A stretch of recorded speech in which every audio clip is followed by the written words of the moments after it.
All right, we're gonna clap sync. 3, 2, 1. Let's clap sync this bitch. Let's clap sync it. Hey guys, and welcome back to Top Tier Sports. And for a special edition of Top Tier Sports, today I and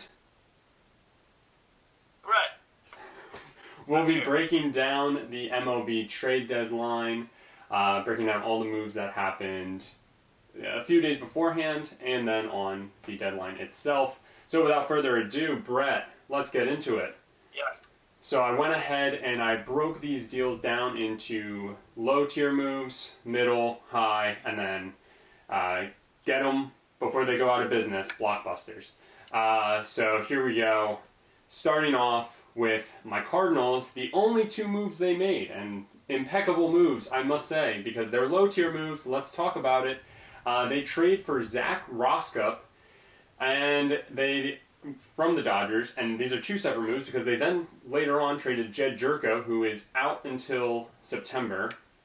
They traded some international money and future considerations for Tony Cingrani, who is out for the year, and Jeffrey Abreu. He's 19, and he's got a 4.66 ERA down in the minors in just 19 and a third innings pitched.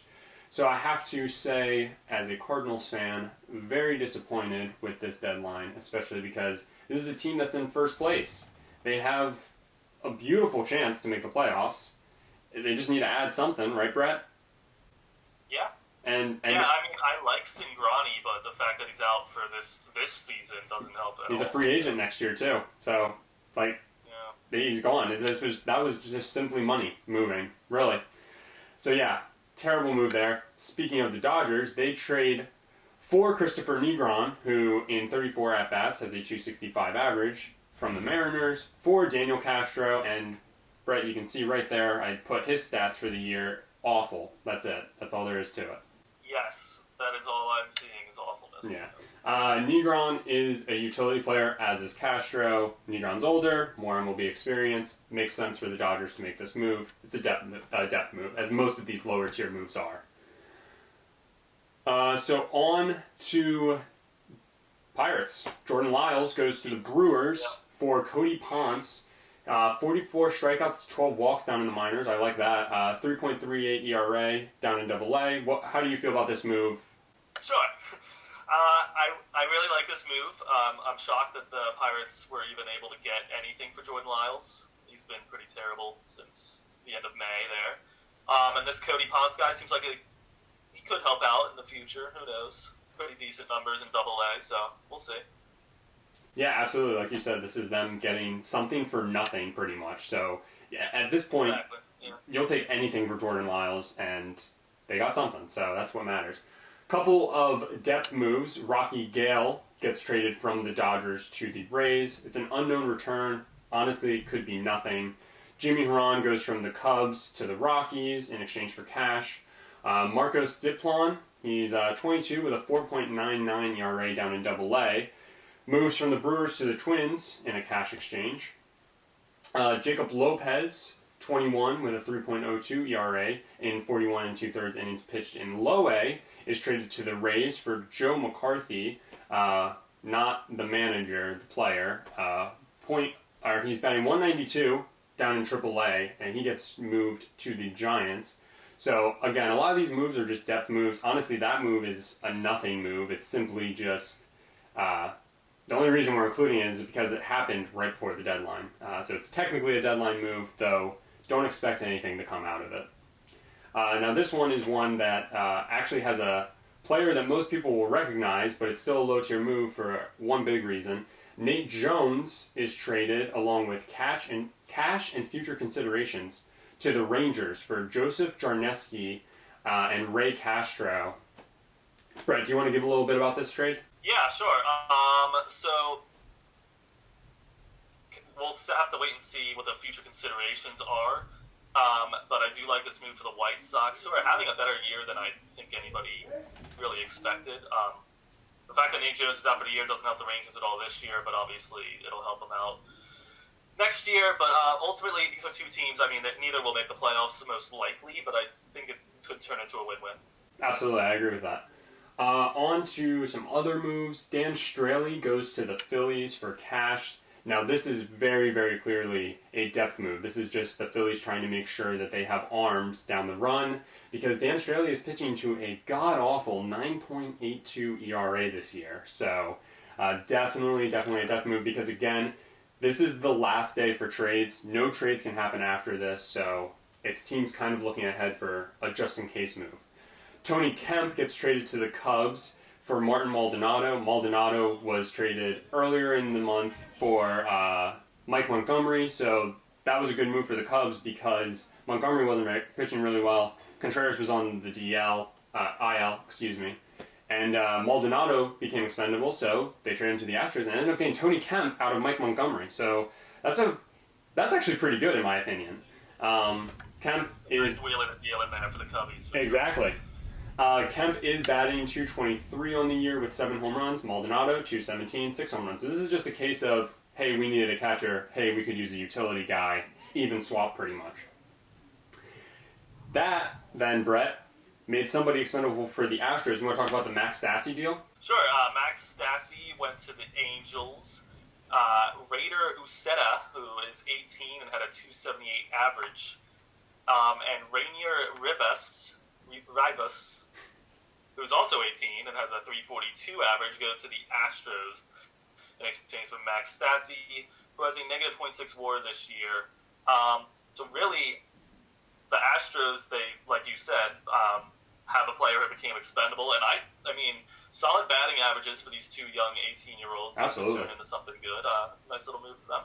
Yeah, this was, again, another case of, hey, we got somebody who's completely expendable. Let's see what we get for him. And they got 2 guys who look like they can hit. This is at rookie level, so they haven't even made it to single A yet, but they could potentially make an impact. All right, the next move, Mike Leake was traded to the Diamondbacks along with some cash for Jose Caballero. Jose Caballero goes back in exchange to the Mariners. This move doesn't really make too much sense. I think this is simply the D-backs needed to fill in some rotation spots. Caballero wasn't really doing anything incredible.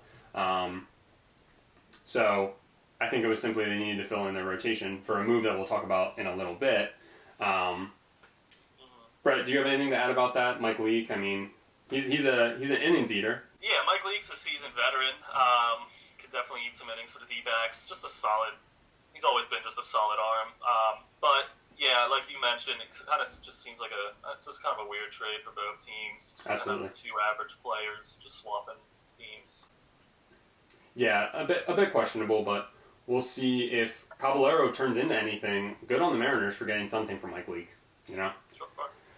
John Ryan Murphy goes to the Braves in exchange for cash back to the Diamondbacks. A weird move, Scooter Gennett goes to the Giants for a player to be named later, going back to the Reds. That one's a little questionable because the Giants made a lot of other moves that kind of made them seem like sellers, but then they added Gennett, so that's... And I love that move for the Giants, for just a player to be named later. Obviously, that could be one of this year's draft picks, so it could be a decent player to the Reds, but Scooter Gennett's very underrated in my opinion. I like that. Absolutely. You look at what he did with the Reds after he was let go essentially by the Brewers. Brewers just kind of let the Reds swoop in and take him, and he matched for him. So yeah. Right. And a player to be named later, sometimes it does end up being somebody well known. Sometimes it ends up being an absolute nobody. More often than not, it's a nobody. Adam Kolarek with a 3.95 ERA and 43 1/3 innings pitched goes to the Dodgers for Nico Holsizer, who goes to the Rays. Holsizer has 20 home runs and a .265 average down in the minors, so they get a nice piece back. The Rays did a lot of adding and subtracting from their major league roster. It was a really weird trade deadline, I would say, for the Rays. In the end, I think they end up positive. We'll get into some more of their deals. But this is one, they traded a major league arm. I guess they just felt better about the ones they picked up during the deadline. Alfredo Garcia goes to the Yankees for Joe Harvey. These are 2 guys who literally mean nothing. Harvey does have a 4.50 ERA in the majors. However, both of these guys, it was just a swap, change of scenery swap, I think, more than anything. And really not a very impactful trade at the deadline, other than the fact that it was a trade. Daniel Hudson goes to the Nationals for Kyle Johnston, who goes to the Jays. Hudson's actually having a really good year. He's got a 3.0 ERA and 48 innings. I really like this move for the Nationals. They made another pretty good move that we'll get into in a little bit. And they give up Johnson, who doesn't factor in as a top prospect or anything, back to the Jays. Now, I think he could become something, so the Jays, again, got something for expiring contract. Hudson doesn't fit into their future at all, so might as well get something in return. But I really like this move for the Nationals. I agree completely. I really like this move for the Nationals. Daniel Hudson really helps out their bullpen, and the Nationals actually find themselves kind of in the playoff race here. And they're one of my big winners of the deadline. We'll get into their other moves, but I really like everything they did. Yeah, absolutely. The next move is a bit of a head-scratcher. Brett, you can definitely give your opinion on this. So we have Zach Gallen going to the Diamondbacks. He, in just 7 games in the majors for the Marlins, had a 2.72 ERA. The Diamondbacks, in return, give Jazz Chisholm back to the Marlins. He's got a 2.11 average in the minors this year, but he factors as the number 4 prospect for the Marlins after this trade. Gallen pitching really well in the majors. Why do you think the Marlins decided to go ahead and make this deal? It's kind of a sell high on Gallen, buy low on Chisholm, maybe. Yeah, exactly. Maybe that's the case. I think the Marlins are just afraid to win. I think they've kind of proven that over the past handful of years here. So, I mean, I don't know. I never know what the Marlins are doing anymore. The last of the low-tier trades, we've got Tanner Roark, who found himself expendable in Cincinnati, going to the A's. He carries a 4.24 ERA. He's actually turned his season around. He got off to a bit of a slow start.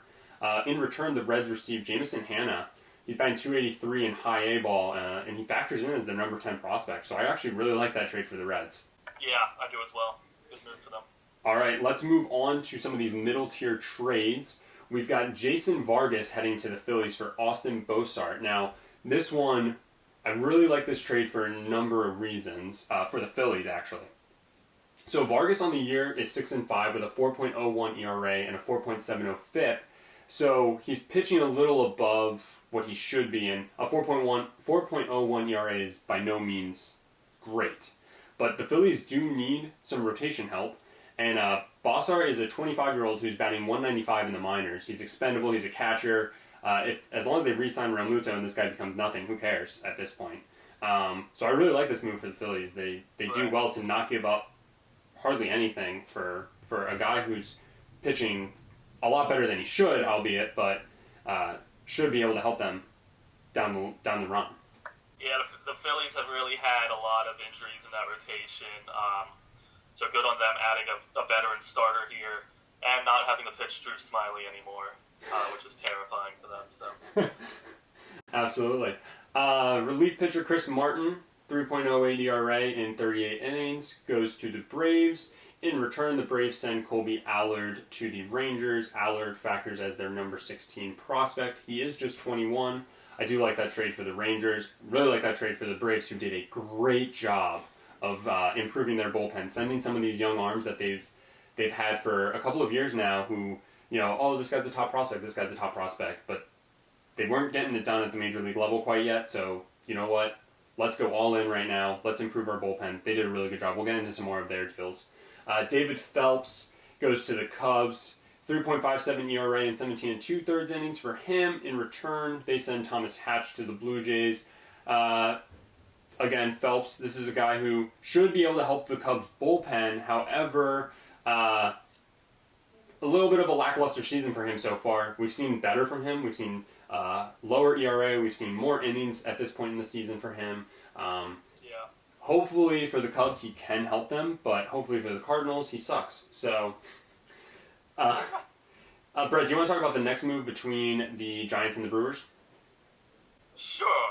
Drew Pomeranz, who has a 5.68 ERA in 17 starts, and Ray Black, who in just 2 innings has 5 strikeouts, goes to the Brewers in exchange for Mauricio Dubon, who is the number 8 prospect now, to the San Francisco Giants. He has a 2.97 batting average in AAA, so a good hitter there, good young hitter for the Giants. Brewers, Yeah, I mean they get a rotation arm, maybe a long reliever, but ultimately, I like that move a lot for the Giants. Yeah, I gotta agree. This is a depth move for the Brewers, but they give up a lot in my opinion. Definitely.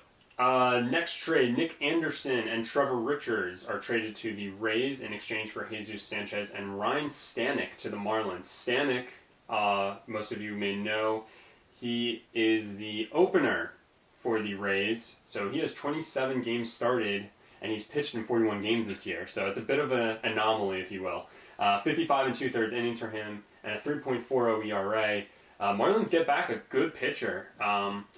And they give up Nick Anderson and Trevor Richards, so what the Rays get in return is good pitching depth. So they pretty much give up a pitcher who is better than the two they receive, but they get back two at least good, we'll say, arms in return. So I actually like the move for both teams here. Sam Dyson is traded to the Twins and in return the Twins send to the Giants Jalen Davis, Kai-Wei Tang, I think I said that right, and Prelander Berroa. Davis is batting .298 down in AAA and AA combined this year, and Tang, who is 20, has a 1.60 ERA in single A, so the Giants do well here to get some pieces back for Dyson, who is having a very good year. Like this move for the Twins, they don't give up any of their top prospects, and they get a guy who's definitely going to help that bullpen. The Giants also land now one of the best names in baseball in Prelander Berroa. Absolutely. All right, this next one could be considered a bit of a low-tier move. Brett, I'll let you kind of break this one down. Right, so what we have here between the Padres and Cubs is just a swap of two underperforming relievers. So Carl Edwards Jr., longtime Cub there, with his 5.87 ERA, goes to San Diego, and Brad Week and his 6.57 ERA goes to the Cubs. So kind of feel like both teams just hoping change of scenery does these relievers well here. They've both done better in the past, and I think they'll both bounce back, to be honest with you. Yeah, I love this move for the Padres. Take a flyer on Carl Edwards. I mean, that guy, when he's on, he's nasty. Very good move for them, I think. Got a nasty slider, yeah. Yeah. All right, now we have that other move that we were talking about for the Nationals. They land Hunter Strickland and Roenis Elias. I think I'm saying that right. In return, from the Mariners, they send Aaron Fletcher, Elvis Alvarado, Taylor Gilbo. I think I'm saying that right. Gilbo factors as the number 22 prospect for the Mariners, and Fletcher factors as the number 27 for just giving up two relief pitchers. So I really like that move for them. And in return, the Nationals get Elias, who bit underrated, I would say, this year. 44 games, he's shown that he's had the ability to pitch in the late innings with 14 saves, and he's carrying a 3.64 ERA. Strickland has only pitched 3 1/3, but in the past he has shown that he's more than capable of pitching in relief. Really like this move for the Nationals. Yeah, love this for the Nationals for the same reasons you just said. And yeah, Strickland, I mean, I've seen this guy hit like 101 before. I mean, hard-throwing reliever. Absolutely. Always valuable. Next, we have Jesus Aguilar going to the Rays in exchange for Jake Faria going to the Brewers. Brett, what do you think of this one? I like this a lot for the Brewers. Again, helping solidify the bullpen, which you can never have too much of come playoff time. For the Rays, I mean, we all know Aguilar has good pop in his bat, but he's never really been a guy that I've been super high on, so I would say ultimately I really like the Brewers. Yeah, absolutely. Adding some depth, really good down the road. Aguilar became expendable for them, I would say. That being said, I still like this move for the Rays because Faria wasn't really doing much in the majors for them, so he was kind of expendable. And the Rays have that knack for adding these guys who are quote-unquote underperforming, and then they just catch fire. So this could easily be a win-win, I think. All right, then the last of our middle-tier moves, and this one was kind of fringe for me, but Corey Dickerson goes to the Phillies, and in return, Brett, what did the Pirates get? We get some, I believe it was $500,000 extra dollars for the international bonus pool. So obviously out here in Pittsburgh, we were all thrilled with this trade. This one was interesting because the Pirates were able to get, a decent-looking prospect for Jordan Lyles even. And then for Corey Dickerson, a reigning Gold Glover who consistently hits like around 300, this is all they got. So just really thrilled with this trade. I really like it for the Phillies, who obviously have Herrera suspended and a couple other injuries out there. So now they have Dickerson, which will help them out a lot. But yeah, not great. I mean, this is a good move for the Pirates to move Dickerson. Oh, absolutely. They had to get rid of him. I just mean the return, though. Exactly. Like, yeah. You free up the playing time for Reynolds. It's no question. Should we start Dickerson? No, he's gone. So now you have no excuse not to play Reynolds every day. And for the Phillies, this is a great move because Dickerson's a good hitter. He's batting over 300 this year, albeit in not as many plate appearances as he normally sees. But he's a clutch hitter. This is a huge steal for the Phillies. Absolutely. All right, we're going to talk now some upper tier moves. This was also kind of a fringe. You've got Derek Fisher going to the Blue Jays, and in return, the Astros receive Aaron Sanchez, Cal Stevenson, and Joe Biagini. Sanchez, in the past, has shown how good he can be, and so that's why I moved this to an upper tier move, because he went to the Astros, and that's huge. Right. The Astros know how to turn pitchers around, or even just make them better, even if they don't need to be turned around. Yep. Sanchez, perfect bounce back candidate. He does have a 6.07 ERA this year, but he's pitched over 100 innings, so he's shown that he can still pitch, deep into games. Fatigue is no question here. They get back Cal Stevenson, who is batting .298 in high A, for a guy who was batting .226 in the majors. So Derek Fisher, expendable. And then they get Biagini, a great bullpen arm, 50 innings and a 3.78 ERA. Astros, this is a steal. Yeah. Mark Melancon goes to the Braves. This is another one of those Braves bullpen moves. He carries a 3.50 ERA and 46 and a third innings pitched. Not as brilliant as he was when he was closing for the Pirates. However, still a very good, and I would say this year he's proven that he is reliable. They send back to the Giants Dan Winkler and Tristan Beck, they're both really not playing all that well. So the Giants really don't receive anything from Melancon, a guy who they probably could have received more for, in my opinion. This guy has experience. I agree. And the Braves get a steal. Some of the other moves the Giants made you could argue it makes up for this because they did get good returns for, I guess, lesser caliber players. But this is another weird one. You think a guy like Melancon would net more than that. I guess there just wasn't interest. I don't know. In another move for the Braves, they get Shane Green, who is pitching the lights out. A 1.18 ERA on the year, 22 saves in just 38 innings for the Tigers. In return, the Tigers receive Joey Wentz and Travis Demerit, I think is how you pronounce that. I'm not sure.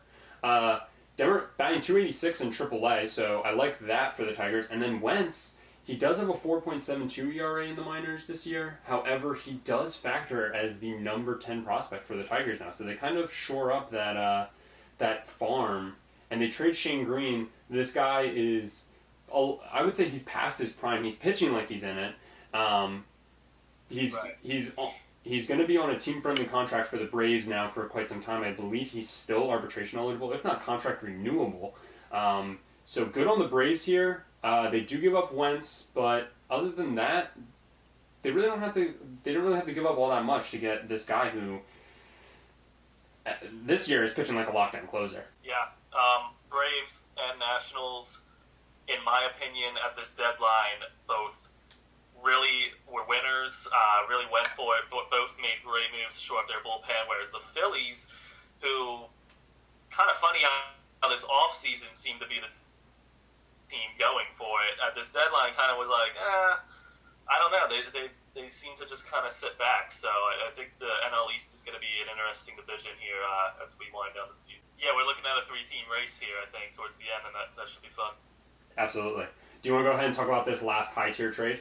Yeah, so kind of a surprising one for me when I saw that, but Nick Castellanos, who was leading the American League in doubles and was hitting 273, a very good bat, goes to the Chicago Cubs in exchange for Alex Lange, who had a 5.82 ERA, and Paul Richan, who was a 3.97 ERA in high A ball, going to the Tigers.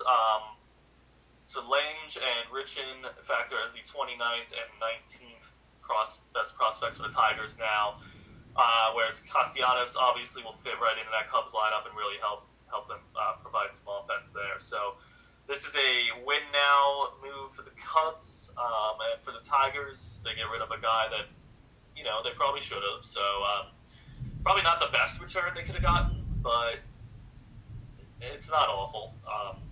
But I really like this for the Cubs. Yeah, you'd like to think that the Tigers could have gotten more in return for Castellanos in previous years, for sure. That being said, great move for the Cubs. Almora, Ian Happ, and Schwarber were all underperforming this year in big ways. So kind of giving them some time off the field is going to be key. You can kind of run like a 3-man platoon with those guys and really just roll with whoever's hot while you have Castellanos and Hayward roaming the outfield as your mainstays. So really, really good move for them, especially in this tight Central. Yeah. All right, on to the blockbusters. The trade that broke the internet a little bit.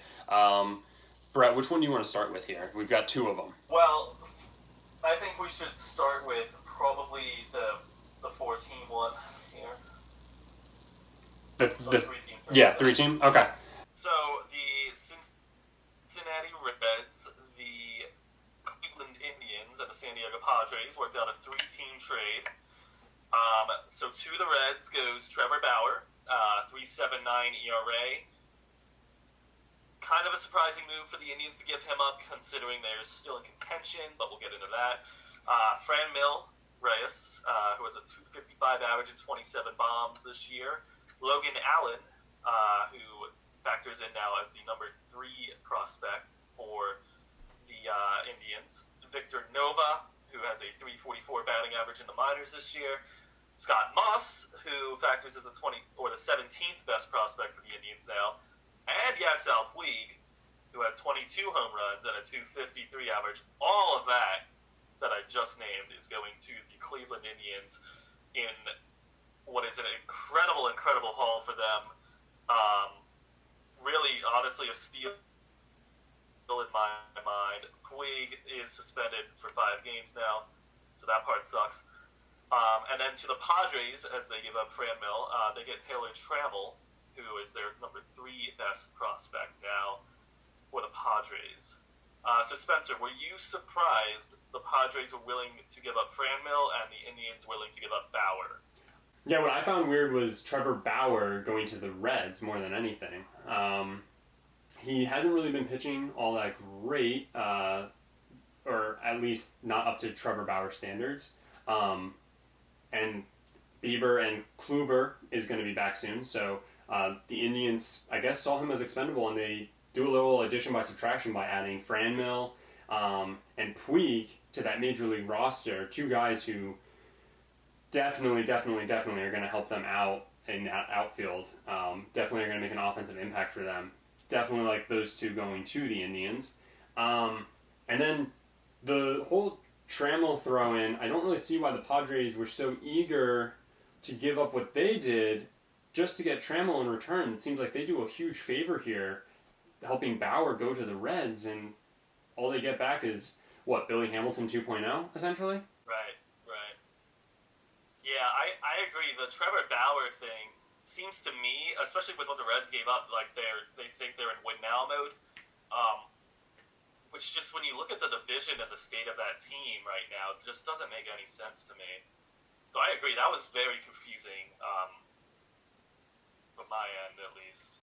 Yeah, all right, and then we have the trade, and this made this team, in my opinion, the winner of this trade deadline.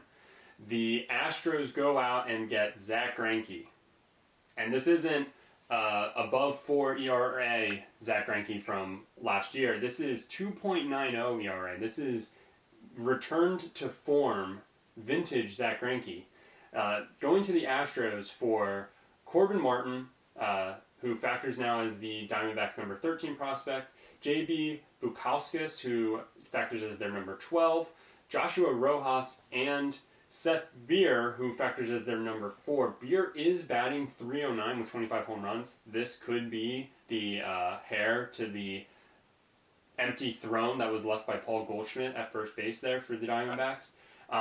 So I do like what they got in return for an ugly contract that hasn't panned out up until this year, really. They don't really look like they're going to make the playoffs.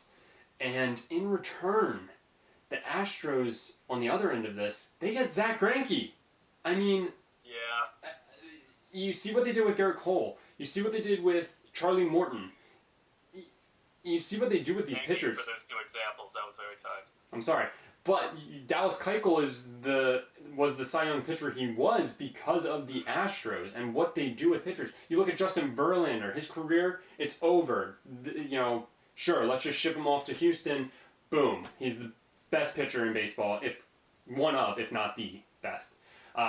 So Greinke factors in now with Cole, who leading the league in strikeouts, with Verlander, probably your Cy Young frontrunner in the AL. And he's already got a 2.90 ERA. He's only going to get better. I said it. Zach Greinke just became the best pitcher in baseball because of this. Honestly, you're exactly right. The Astros have some of the best coaching staff in the league, clearly, because of all those examples you just gave. And it's interesting. So you look at what the Astros did here, bringing in Greinke, and then you look at the Dodgers' unwillingness to pay the price for a guy like Vasquez. I feel like the tables, or I feel like the story is written. Like the stage is set for yet another Astros-Dodgers World Series in which the Astros come out on top because of this move. Yeah. This is a great move for the Astros. Like you said, it's going to be great when Zach Greinke's handed the ball in the 7th inning of Game 7, and he strikes out the next 9 batters he faces en route to the second World Series in 3 years for the Astros. Right. Whew. All right, that was a lot to digest. Hopefully this... Another long deadline video. Absolutely. Hopefully this setup worked well enough. Brett, thank you for all your help with it. In the end... Pleasure to be back with you, Spencer. Absolutely. These days. I missed it. I missed it so much. In the end, who's your big winner? Just one? Just one. Oh, God. Just one. Obviously the Astros, but aside from them, I already mentioned the Nationals too. I'm going to say the Indians for their return for Bauer. Okay. I really, really like their return they got for him. Okay. All right. Yeah, I'm honestly going to say the Braves for what they did with that bullpen. I agree. That was probably their biggest hole, and they went out and filled it. Who's your biggest loser? Biggest loser? The Cardinals. That's funny, because mine, the Pirates. Maybe we're just a little too harsh on our teams, but in my opinion, the Cardinals needed to do something. Yeah, the Cardinals are right now in first, and they didn't really do anything. And then you look at the Pirates, and the return, like I said, for Dickerson wasn't there, and then they keep guys like Melky Cabrera and Francisco Liriano. Like, why did you keep them? They were on expiring contracts. It's just, it was a mess of a deadline. Yeah. All right. Hopefully you guys like this video. Leave a like, leave a comment. Don't forget to, Brett, smash that subscribe button, and tune in tomorrow, Spencer. You're going to be talking NBA, right? Tune in tomorrow, because I believe this is actually going to come out. I'm going to do a separate baseball video, I think. Tune in tomorrow for Monday Baseball with Spencer. All right, and then yes, I will be covering basketball as well, so you won't see Brett until Wednesday when he covers the hockey news. That's right. All right. Bye. I look forward to it. All right. Sounds good. I miss you both. Miss you.